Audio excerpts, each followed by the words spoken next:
그러기 위해서는 축복의 말씀도 아멘으로 받고 책망하는 말씀도 어떻게 받고 아멘으로 받고 그러니까 하나님의 말씀을 읽거나 듣거나 하면 그 말씀에 하나님이 복 주시는 말씀도 있지만 무엇도 있습니까? 책망하는 말씀도 있습니다. 근데 그 말씀이 나를 실은 뭐 한다는 겁니까? 살리는 말씀이라는 거죠.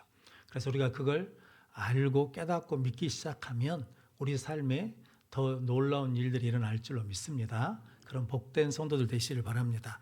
오늘은 야고보서 3장 1절로 18절 말씀, 말의 능력과 복이라는 말씀으로 함께 은혜를 나누겠습니다. 오늘 7절, 8절 이하의 말씀에 보니까 사람들이 다 모여왔냐면 길들여 왔다는 거죠. 새도 길들이고. 성도님, 독수리가 사람한테 길들여져서 사냥하는 거 TV에서 보셨죠? 그리고 고래도 뭐합니까? 사람이 길들여서 재롱을 피게 합니다. 그래서 좀 오래된 책이지만 고래도 칭찬하면 춤춘다 라고 하는 책도 있었거든요. 그러니까 사람들이 다 길들여 왔다는 거죠. 심지어는 무엇도 길들입니까? 사자도 길들입니다. 그런데 길들이지 못한 것이 하나 있다는 거죠. 뭘 길들이지 못한다는 겁니까?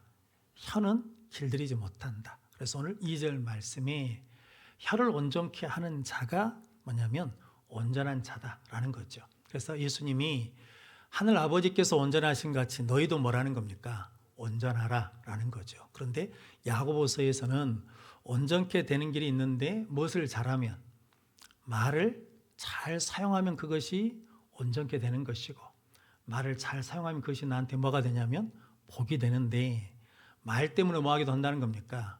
넘어지기도 하고 말 때문에 실은 속상한 일도 많다는 거죠. 근데 말에 뭐가 있기 때문이냐면 말에 능력이 있기 때문이거든요. 그래서 오늘 성경 말씀에는 혀는 불의의 세계라는 거죠. 지옥불이라는 거죠. 그러면서 우리의 삶의 수레바퀴를 다 뭐 한다는 겁니까? 태워버린다는 거죠. 그래서 말에 뭐가 있다는 겁니까? 독이 있다는 거죠. 그래서 성도님께서 말을 바꾸는 것이 시험을 이기는 것이고 문제를 해결하는 것이라는 거죠. 야고보서 1장은 시험을 만나거든 어떻게 얘기하는 겁니까? 기쁘게 얘기하는 거죠. 왜냐하면 시험을 인내하고 통과하면 우리의 믿음의 시련을 통해서 우리 믿음이 자라기 때문이거든요. 그런데 인생에 문제가 있을 때 해결하는 방법, 신앙의 시험이 있을 때 해결하는 방법이 있는데 첫 번째가 뭐라는 겁니까? 들으라는 거죠. 1장 후반절 말씀에 보면 말하는 것보다 무엇을 먼저 하라는 겁니까? 듣는 것을 먼저 해라 라는 거죠. 그러니까 성도 여러분, 문제가 있으면 하나님 앞에 기도해야 되죠. 기도하면서 뭐 해야 돼요? 하나님의 소리를 들어야 돼요. 누구 소리를 듣는 게 아니라 사람의 소리나 세상의 소리를 듣는 게 아니라 누구 소리를 들으냐면 하나님의 소리를 들어야 돼요. 그런데 하나님의 소리를 들었어요. 그럼 그대로 뭐 하면 됩니까?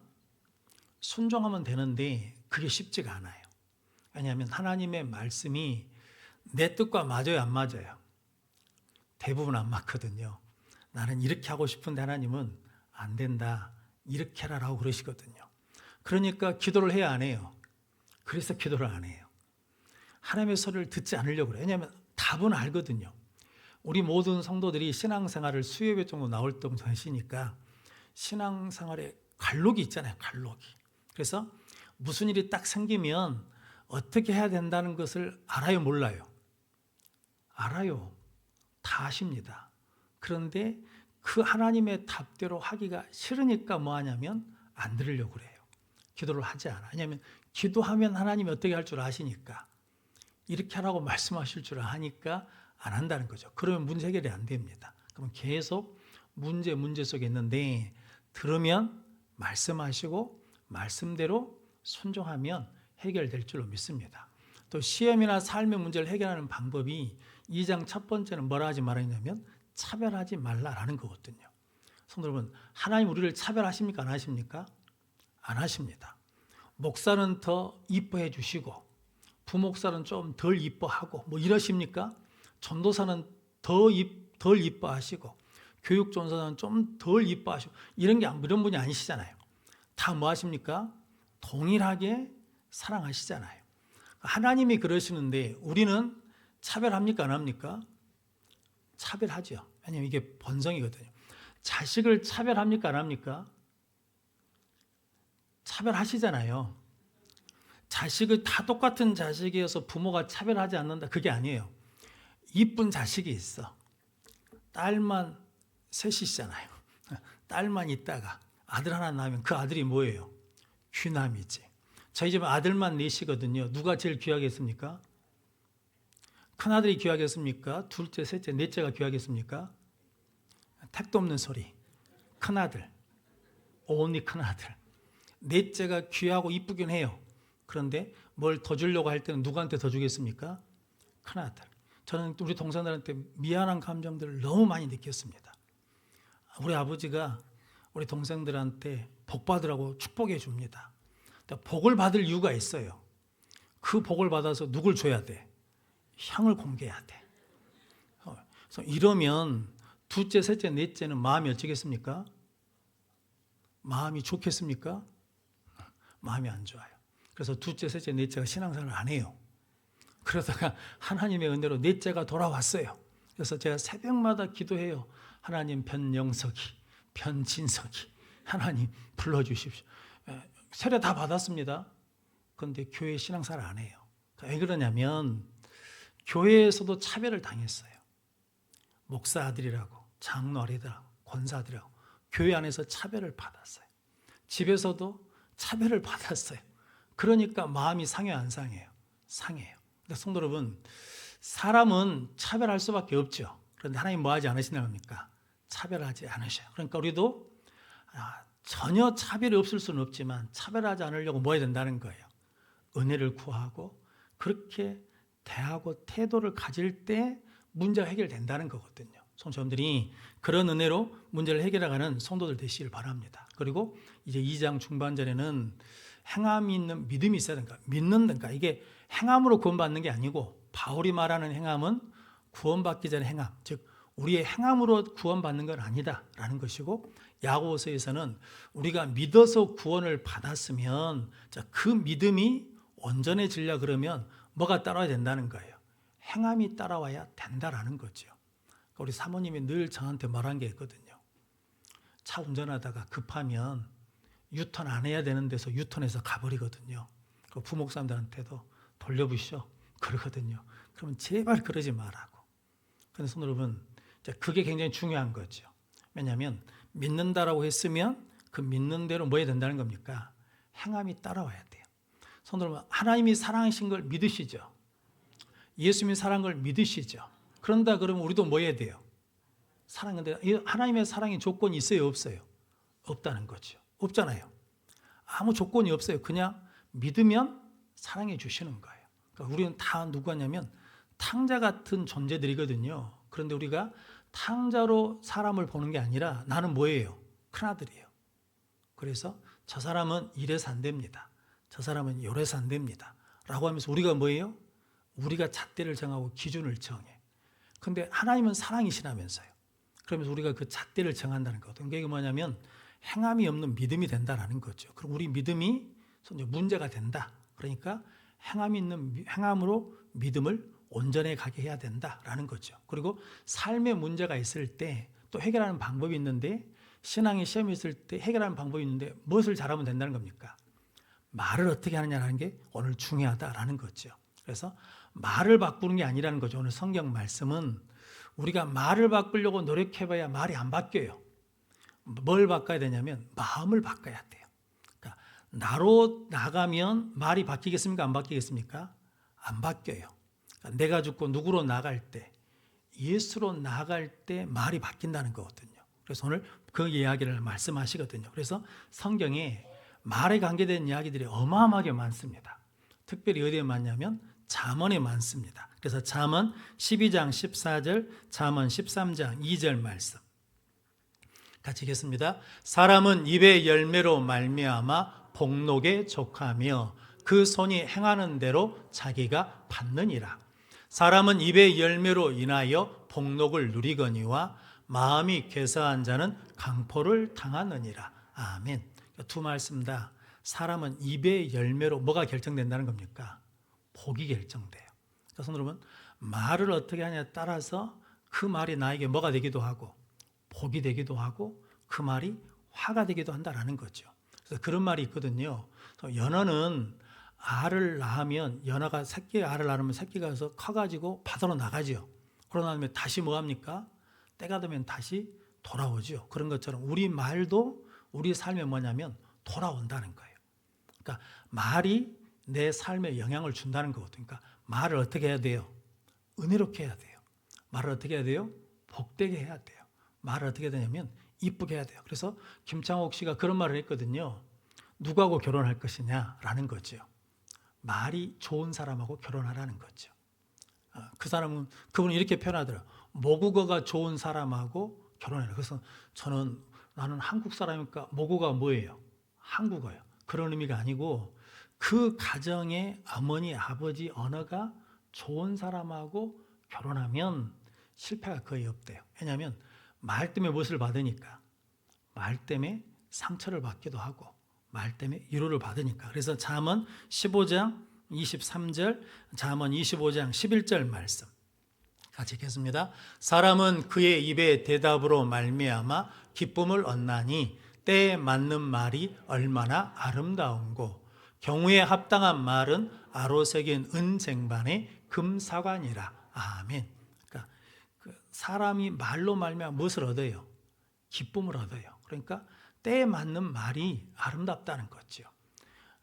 경우에 합당한 말이 은쟁반이 뭐라는 겁니까? 그만큼 뭐라는 겁니까? 귀하다라는 거거든요. 이국종 교수라는 분이 계시거든요. 응급 헬기 타고 막 응급 환자들 살리셨던 분이신데 이분이 인터뷰하시면서 자기가 의사가 되기로 결정했던 계기가 하나 있대요. 아버지가 6.25 참전 용사인데 상위 용사랍니다. 그래서 눈도 이루시고 한쪽 눈도 이루시고 팔다리가 다 불편하셔요.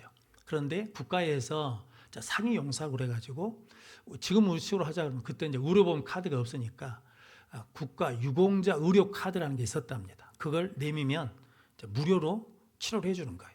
그런데 아파서 병원에 가면 그 카드를 내미면 병원에서 싫어한 거예요. 왜냐하면 돈을 안 내니까 싫어. 그러니까 다른 병원으로 가라고 자꾸 쫓아낸다는 거죠. 그러니까 늘 아버지가 뭐 했냐면 부끄러워요.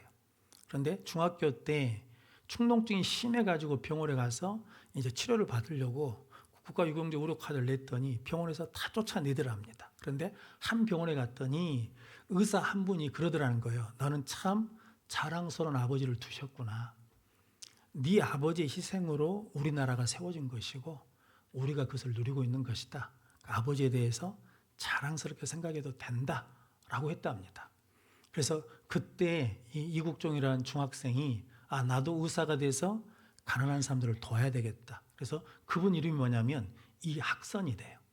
이학선 선생님. 그러니까 자기는 그 이름을 아직도 잊어버리지 않는다는 거죠.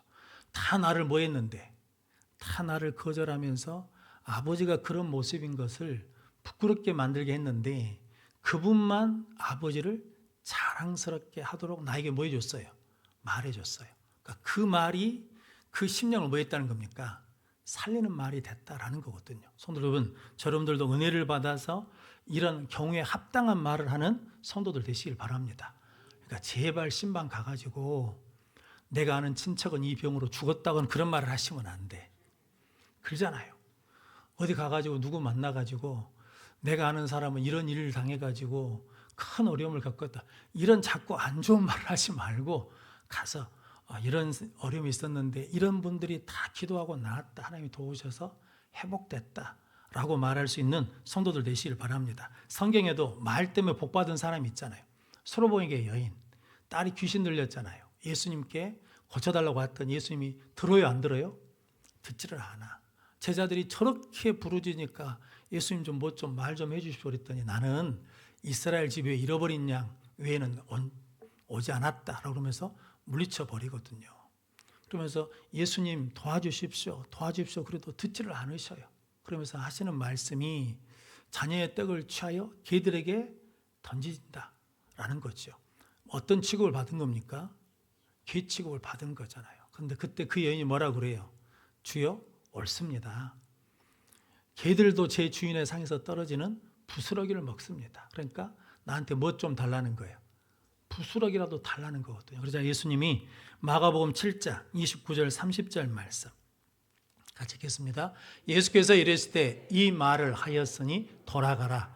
귀신이 내 딸에게서 나갔느니라 하시매 여자가 집에 돌아가 본즉 아이가 침상에 누웠고 귀신이 나갔더라. 아멘. 예수님께서 네가 무엇을 했으니 이 말을 하였으니. 그러니까 성도 여러분, 그런 상황에서도 믿음의 말을 한다는 게 쉽지가 않잖아요. 그 상황에서도 은혜를 구한다는 말이 쉽지가 않는 거잖아요. 그런데 이 여인은 나는 예수님 없이는 안 됩니다 라는 그 한 가지로 부스러기 은혜라도 달라는 거거든요. 성도 여러분, 이 사모함, 이 간절함이 있을 때 우리의 말이 어쩐다는 겁니까? 믿음의 말이 되고 예수님을 감동시키는 말이 될 줄로 믿습니다. 그러면 이제 끝난 거죠. 예수님 뭐라고 했습니까? 이 말을 하였으니 여자여 가라, 네 믿음대로 될지어다 라고 그랬더니 귀신이 떠나가는 역사가 일어났습니다. 그래서 오늘 1절 2절 말씀 같이 읽어보겠습니다. 내 형제들아 너희는 선생된 우리가 더 큰 심판을 받을 줄 알고 선생이 많이 되지 말라. 우리가 다 실수가 많으니 만일 말에 실수가 없는 자라면 곧 온전한 사람이라 능히 온 몸도 굴레 씌우리라. 아멘. 그러니까 선생이 되지 말라는 거죠. 이게 학교 선생님이 되지 마라, 교회 학교 선생님이 되지 마라 이런 말이 아니고 선생이 어떤 자리냐면 여기서 의미는 가르치는 사람이거든요.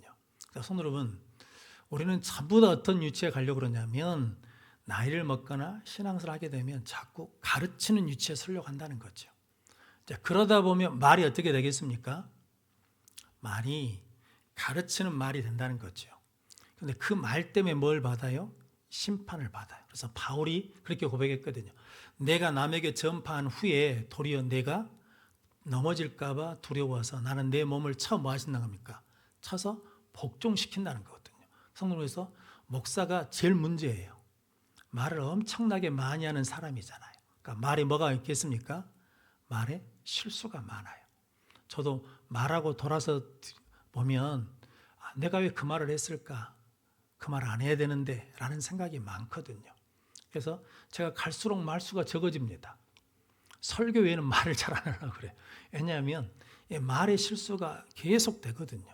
그런데 성도 여러분, 저 여러분들이 그 말 때문에 뭘 받냐면 심판을 받는다라는 거거든요. 그것은 뒤에 이야기하도록 하겠습니다. 그래서 말에 다 실수가 있는 자라는 거죠. 근데 말에 실수가 없으면 어떻게 된다는 겁니까? 온전한 자가 된다라고 말씀하시면서 이제 실수가 없으려고 하면 재갈을 물려야 된다는 거예요. 그게 오늘 3절 말씀 같이 읽겠습니다. 우리가 말들의 입에 재갈 물리는 것은 우리에게 순종하게 하려고 그 온몸을 제하는 것이라. 아멘. 말한테 재갈을 물리잖아요. 말을 재갈 물릴 때 이게 줄로만 문 게 아닙니다. 말의 이빨이 독특하답니다. 그러니까 말의 이빨이 이렇게 뚝 났다가 어금니 쪽으로 가면 빈 공간이 있대요. 그 빈 공간에다가 쇠를 연결해서 쇠를 넣습니다. 그리고 당기면 쇠가 이빨이랑 혀 이쪽을 당기겠잖아요. 그러니까 아프니까 뭘 받아요? 제어를 받아요. 그런 것처럼 우리 말에 무엇을 하라는 겁니까? 재갈을 물려야 돼. 근데 그런 의미를 뭐라고 하냐면 시편 141편 3절, 에베소서 4장 29절 말씀 같이 읽겠습니다. 여호와여 내 입에 파수꾼을 세우시고 내 입술의 문을 지키소서. 무릇 더러운 말은 너희 입 밖에도 내지 말고 오직 덕을 세우는 데 소용되는 대로 선한 말을 하여 듣는 자들에게 은혜를 끼치게 하라. 아멘. 다윗이 내 입술에 내 입 앞에 무엇을 세워달라는 겁니까?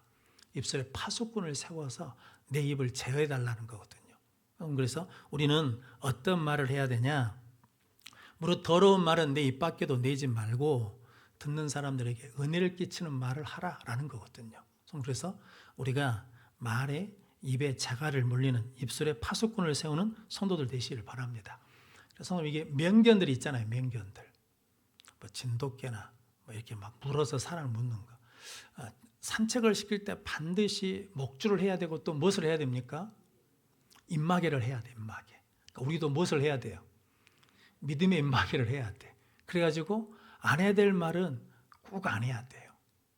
말을 해야 된다 그러면 하나님 앞에 기도하고 곱씹고 곱씹어서 이렇게 하는 게 좋을 건지 이렇게 할 게 좋을 건지 계속 말해가지고 최대한 그 사람에게 뭐가 가지 않도록, 상처가 가지 않도록, 아픔이 가지 않도록. 그런데 좀 이게 쉽지 않죠. 실은 속상하고 감정이 막 휘돌아치면 내 감정을 뭐 해야 돼요? 다 터쳐내기 때문에 말을 막 함부로 할 때가 있거든요. 근데 나중에 돌아보면 그 말에 참 후회가 되잖아요.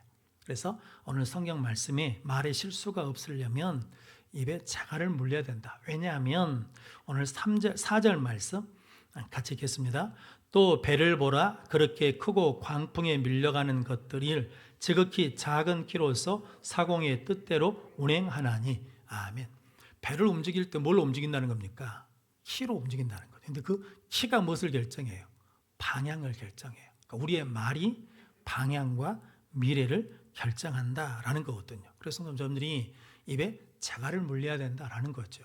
그래서 저 어렸을 때 들었던 이야기인데, 거지 아버지하고 아들이 동네에 홍수가 났어요. 그래서 모든 집들이 난리가 났어요. 살림사들이 다 떠내려가요. 그러니까 막 사람들이 막 뭐 떠나간다, 소도 떠나간다, 뭣도 떠나간다 하면서 막 땅을 치면서 한탄하고 있는데, 거지 아들이 아버지한테 그러거든요. 아버지, 남들은 다 떠나간다는데 우리는 떠날 것이 없어가지고 그냥 뭐 마음이 편안합니다. 그랬더니 다 그것이 아버지 덕인 줄 알아라 그랬다는 거거든요. 그러니까 이게 뭐냐면 말에 뭐가 있는 거예요. 유머가 있는 거거든요. 유머가. 근데 그런 이야기들이 실은 굉장히 많습니다. 저 어렸을 때 선생님들이, 우리는 수, 우, 미, 양, 가였잖아요. 그런데 어느 집 아이들이 가가가 하다가 양 하나가 나왔어요. 그러니까 얼마나 기쁘겠습니까? 근데 아버지가 그랬다는 거죠. 성적표를 보고 얼마나 한탄이 나겠어. 그런데 아들한테 그랬답니다. 아들아, 한 과목만 집중해서 하지 말고 골고루 좀 해라. 그랬다는 거거든요. 이게 뭐냐면 말에 뭐가 있는 겁니까? 말에 은혜가 있는 거거든요. 언더우드 선교사님도 그런 일이 있었답니다. 우리나라 이제 초대교회 때 교회를 개척해서 교회를 하는데, 거기 가봤더니 지금 소리하자면 목사님하고 사모님 둘밖에 없는 거예요. 그런데 선교사님 온다니까 맞이하는데 부끄러운 거예요.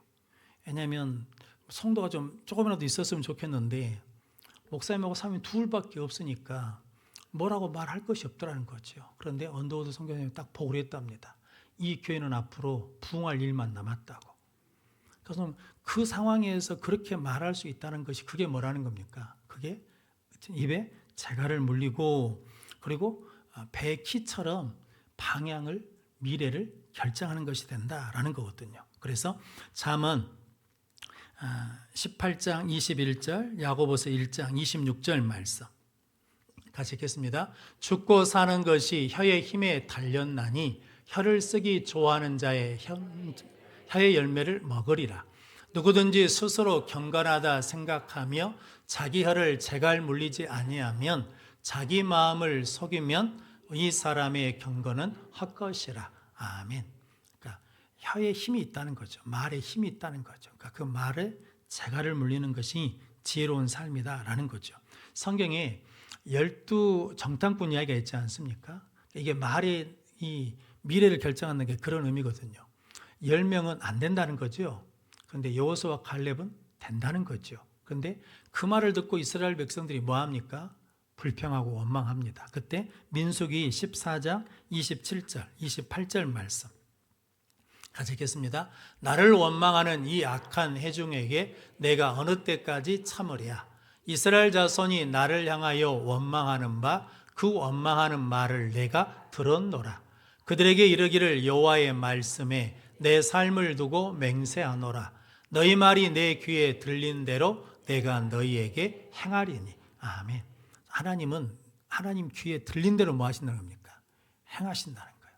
그러니까 죽는다 그러니까 어디서 죽어요?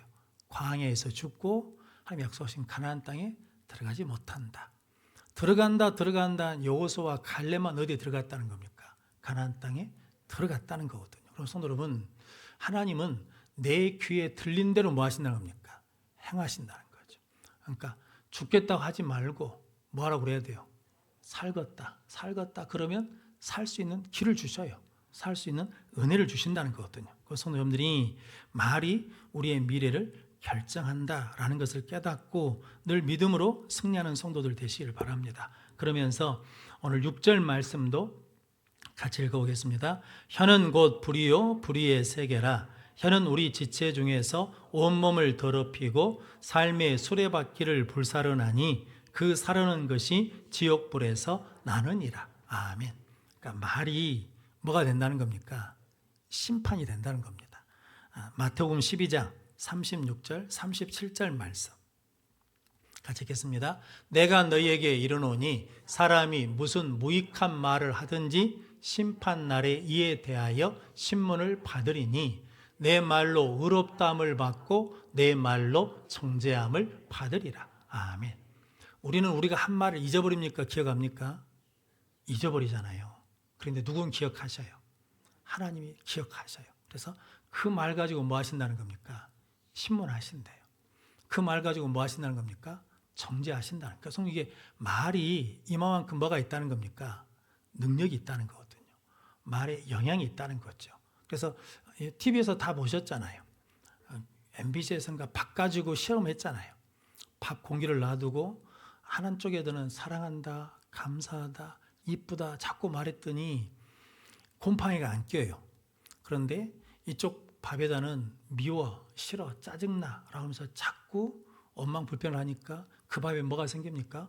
곰팡이가 생겨요. 그래서 이게 말이 뭐가 있냐면 말에 능력이 있고 말에 영향이 있다.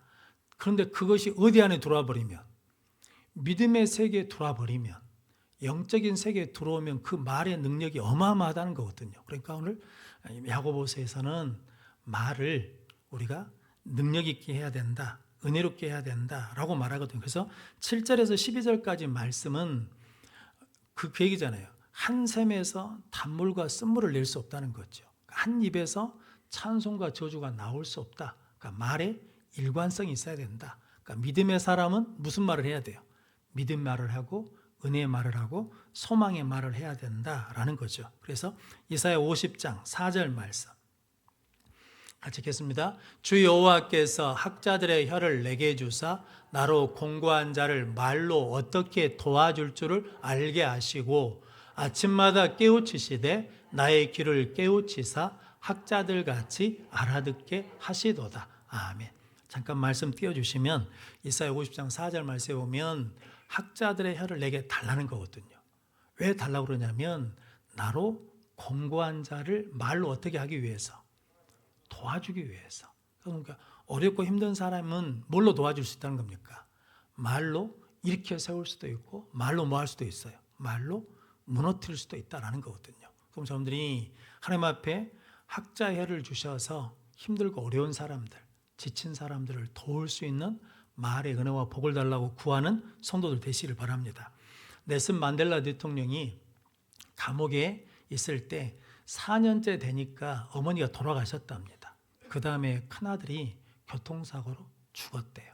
그러니까 계속 어려움이 있었거든요. 그리고 교도소에 있는 지 14년이 지난 다음에 딸이 결혼해가지고 손녀딸을 데리고 왔답니다. 그러면서 아버지 첫 손녀니까 아버지가 이름을 지어주십시오라고 그랬답니다. 그런데 넬슨 만델라가 이렇게 이름을 지었답니다. 바로 호프라고 이름을 지어줬답니다. 그 말을 듣고 그 딸이 울었답니다. 왜냐하면 아버지가 14년 동안 교도소에 있으면서 절망하지 않았다는 거예요. 아버지가 말이 무너지지 않았다는 거예요. 성도님과 말이 무너지지 않으면 뭐가 무너지지 않냐면 믿음이 무너지지 않고, 말이 무너지지 않으면 삶이 무너지지 않는다는 거거든요. 그래서 우리에게 무엇을 달라고? 학자의 혀를 달라고 구하는 능력의 성도들이 되시길 바랍니다. 그래서 성경에 나와 있는 믿음의 사람들을 보면 말에 뭐가 있냐면 말에 능력이 있습니다. 말에 은혜가 있습니다.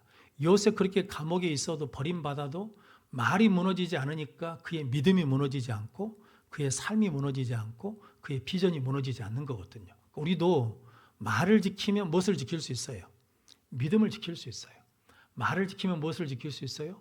내 삶을 지킬 수 있어요. 말을 지키면 사명을 지키는 능력의 삶을 살게 될 줄로 믿습니다. 그런 복된 능력의 성도들이 되시기를 바랍니다. 그래서 잘 아시는 로마서 10장 10절 말씀에 사람이 마음으로 믿어 의에 이르고 입으로 뭐해서? 입으로 시인하여 구원에 이르느니라. 그러니까 성도 여러분, 힘들고 어려우면 아침마다 일어나서 선포하셔야 돼요. 뭐라고? 영혼아 믿음의 힘을 내라. 예수 이름의 능력을 믿어라. 예수 이름으로 일어나라 라고 선포하셔야 돼요. 성도님은 사도행전 3장에 있는 성전 미문을 안진병에 주셨던 은과 금은 내게 없거니와 곧 나사렛 예수 이름으로 일어나 걸으라 라는 이 말씀은 그 안진병에게만 주신 말씀이 아니잖아요. 누구에게 주신 거예요? 나에게 주신 말씀이잖아요. 그러니까 나에게 뭐예요? 선포하시면 돼요. 나에게 증거하면 된다고요. 누구 입으로? 내 입으로 증거해요. 그러면 그 말 때문에 내가 뭐예요? 믿음을 지켜요. 그 말의 능력으로 내가 일어나는 능력의 삶을 살게 될 줄로 믿습니다. 그래서 오늘 13절에서 18절까지 말씀은 그러면 이 말을 이렇게 지키고 믿음의 말을 하고 은혜의 말을 하려고 그러면 어떻게 해야 되냐라는 거죠. 그래서 우리가 그 말을 우리 안에서 낼 수가 없다는 거예요. 왜냐하면 우리는 죄인이잖아요. 그러니까 우리 안에 있는 것은 뭐예요? 악한 거예요. 그러니까 나를 가지고 말하면 안 돼요. 그러니까 내 안에 누가 있어야 돼요? 예수 그리스도가. 그러니까 내가 죽고 내 안에 예수가 살아서 말씀으로 말이 나가면 그 말이 복 있는 말, 능력 있는 말, 승리의 말이 될 줄로 믿습니다. 그래서 오늘 15절 16절 말씀 같이 읽어보겠습니다. 이러한 지혜는 위로부터 내려온 것이 아니요 땅의 것이요 정욕의 것이요 귀신의 것이니 시기와 다툼이 있는 곳에는 혼란과 모든 악한 일이 있음이라. 아멘. 그래서 마귀는 무엇을 하겠다는 겁니까? 말을 통해서 시기와 다툼이 일어나게 만든다는 거죠. 왜냐하면 그곳에 뭐가 있으니까 혼란과 모든 악한 일이 다 일어나게 만든다는 거거든요. 그러니까 무엇으로 시작된다는 겁니까? 말로 시작된다는 거예요. 그래서 이게 말이 굉장히 중요하다는 거거든요. 그런데 그것은 어디서 온 거예요?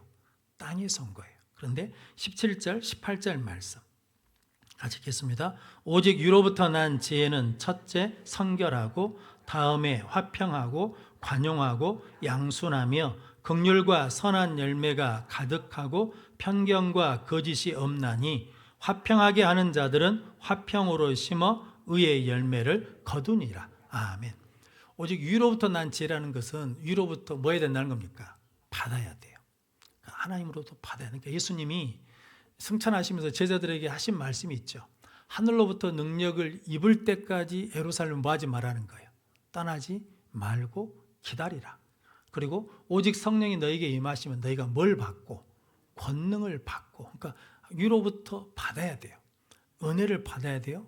지혜를 받아야 돼요. 그래야 우리 말이 뭐가 나오냐면 성결하고 화평하고 관용하고 양순하고 긍휼과 선한 열매가 가득하고 뭐가 없어요? 편견과 거짓이 없나니 화평하게 하는 자들은 화평으로 심어 의의 열매를 맺느니라. 그래서 성도 여러분, 말이 두 개로 나눠진다는 거죠. 혼란과 악한 일을 만드는 말이 있고 이것은 어디서 온 거예요? 땅에서 귀신에게서 온 것이고 화평으로 심어 의의 열매를 맺는 말이 있다는 거죠. 이건 어디서 온 거라는 겁니까? 위로부터 하나님으로부터. 그러니까 말을 바꿔야지 말이 바꿔진 게 아니라 뭐가 바뀌어야? 우리 마음이 바뀌어야 말이 바뀌는 것이고 우리 안에 누가 들어와야? 예수님이 들어와야 말이 바뀌는 것이고 말씀이 들어와야 말이 바뀌는 능력의 삶을 살게 될 줄로 믿습니다. 돌아가신 정영숙 탤런트 권사님이 계시거든요. 이분이 신양 간증 집회도 많이 다니셨거든요. 그런데 이분이 그런 말씀을 하시더라고요. 시편 119편 20절 말씀에 보면 주의 규례를 항상 사모함으로 내 마음이 상하도다. 이 말씀이 있거든요. 근데 자기는 이해가 안 되더래요. 주의 규례를 사모하면 내 마음이 뭐 해야 돼요? 기뻐야 되잖아요. 그런데 주의 규례를 사모하는데 내 마음이 상한대요. 내 마음이 아파요. 그런데 알았대요. 예수를 믿고 신앙생활하다 보니까 이런저런 말들 때문에 상처를 받기도 하고 힘들기도 하고 오해를 받기도 하고 어려움이 있더라는 거죠. 그런데 그때마다 이 정영숙 권사님은 받았대요. 그냥 자기가 받았대요. 아멘 했대요. 그냥 자기가 감당한 거예요. 누구한테 이런저런 말 하지 않고 자기가 받았다는 거죠. 그랬더니 하나님이 다 갚아주시더래요. 그래서 그 말의 의미를 알았대요. 주의 규례를 사모하니 내 마음이 상한다는 것이 어떤 의미라는 걸 알았다는 거거든요. 그래서 우리도 이것을 깨달을 때 우리의 말에 뭐가 있냐면 능력과 힘과 복이 임할 줄로 믿습니다. 그래서 여러분, 저 여러분들이 참 힘들고 어려울 때가 있거든요. 제 개인적으로는 이런저런 어려움이 있으면 전 말 잘하지 않습니다. 우리 장로님들도 누가 목사님과 우리를 욕하고 다닙니다. 그러면 불러다가 따지자 그러면 그냥 놔두십시다. 기다려 봅시다. 그러거든요. 좀 기다리면 그 말이 계속될까요? 없어질까요? 없어집니다. 왜냐하면 듣는 사람도 귀찮아요. 매번 찾아와가지고 똑같이 변영호 목사를 욕하면 듣는 사람도 이제 싫어. 실증이 난다고. 그래서 안 들어. 그럼 어느 정도 시간이 지나면 어떻게 돼요? 없어져. 그러니까 성도님은 그러면 그것을 누가 받으셔요? 하나님이 받으셔요. 그래서 하나님 나한테 뭘 주셔요? 복을 주셔요. 전에 한번 말씀드렸던 공주에 한정규 목사님이 계시거든요. 근데 이번 주에 동광교회 목사님이 예화 때 쓰시더만요. 근데 이분이 고등학교 때 우리 때는 그런 게 있었거든요. 저거 연배가 비슷하니까 주일날도 학교를 가러 가겠습니다. 그러니까 주일날 교회 간다고 안 오면 선생님들이 때렸습니다. 근데 이 한정규라는 학생은 주일날 교회를 가요. 갔다 오면 맞을 줄 알아. 그런데도 가요. 갔다 오면 매를 맞아. 그러니까 매를 계속 맞는 거예요. 고3 때 내내. 그리고 졸업했어요. 그리고 이분은 이제 목사가 됐어요. 그러고 난 다음에 40년이 고등학교 졸업하고 40년이 지났는데 아들 결혼을 시키거든요. 그런데 한 친구가 자기를 수소문해서 찾았대요. 고등학교 졸업생이. 근데 그때 한 반이었답니다. 근데 누군지도 몰라요. 근데 자기는 맞았는데 저놈은 어떤 놈이가니 교회를 가면 선생님이 때리는 줄 알면서도 매주 교회를 가냐는 거죠. 그래서 그놈이 어떻게 사는지 궁금해서 찾아보고 싶어가지고 친구들한테 물었더니 시골교회 목사를 하고 있더랍니다. 그래서 찾아와서 야, 네가 어떻게 됐는가? 그래서 야, 네가 목사가 됐구나. 그러면서 옛날 이야기를 하더라는 거예요. 그리고 헤어졌어요. 그리고 나중에 이제 아들 결혼식 때 날을 잡았는데 그 친구한테 전화가 왔답니다. 미국에서. 아들 결혼시키는데 축하한다. 내가 축의금을 보내려니까 계좌 좀 보내주라 그러더라는 거죠. 그래서 그냥 계좌 아무 생각 없이 보내줬답니다. 그런데 그 친구가 축의금을 얼마를 보냈냐면 1,000만 원을 보냈대요. 결혼 축의금으로. 시골 목사한테. 그래서 이 말을 조심스럽고 안 하려다가 하더라고요. 저거 동광교회 목사 있는 데서 해요. 그러면서 하는 말이 저희도 이제 알고 지냈으니까 축의를 했는데 그렇게는 안 했어요. 그런데 그 시골 목사님 그러더라고요. 하나님이 40년이 지난 다음에 맷값을 갚아주시더라는 거죠. 그 고백이 기가 막힌 거잖아요. 그때는 그러려고 맞은 게 아니죠. 그때는 그러면서도 내가 뭐 하겠다는 거예요. 내가 감당하겠다는 거예요. 내 믿음으로 감당하겠다는 거거든요. 그랬는데 40년이 지난 다음에 하나님이 그 맷값을 갚아주시더라는 거거든요. 그래서 하나님 잊지 않으십니다. 그러니까 정영숙 권사님 하신 말씀이 그 의미예요. 하나님이 내가 힘들고 어려워도 꼭 참고 있으면 말하지 않고 있으면 하나님이 받으시더라는 거죠. 그리고 하나님 뭐 하냐면 갚아주시더라는 거죠. 그래서 그분은 늘 표정이 뭐예요? 환해요. 이쁘기도 하시지만 인상이 뭐예요? 인상이 좋아요. 왜냐하면 그 안에 뭐가 있으니까. 그 안에 예수가 있으니까. 그 안에 은혜가 있으니까. 그 안에 믿음이 있으니까. 우리 모든 성도님들이 이렇게 말에 능력과 복이 있음을 믿고 우리도 그 은혜와 복의 자리로 나갈 수 있도록 우리의 말에 파수꾼을 세우시고 우리의 말에 은혜를 싣고 우리의 말에 미래를 담고 우리의 말에 축복을 담는 능력의 성도들이 되시기를 주님의 이름으로 축원합니다. 기도하겠습니다. 거룩하신 아버지 하나님 감사합니다. 우리 모든 성도들이 하나님을 믿는 믿음의 삶을 살아가면서 힘들고 어려운 일도 있고 시험도 있고 삶의 문제가 있을 때 그 문제를 해결하기 위해서 우리의 입술에 파수꾼을 세워주시어서 우리의 말이 믿음의 말이 되게 하시고 소망의 말이 되게 하시고 축복의 말이 되게 하여 주시옵소서. 그래서 하나님이 갚아주시는 그 은혜와 복을 누리게 하여 주시옵소서. 우리 자녀들도 그 말을 배워서 우리 자녀들의 앞날에 아버지 하나님께서 주신 비전과 꿈을 이루는 능력의 역사가 일어나게 하여 주시옵소서. 예수님의 이름으로 기도하옵나이다. 아멘.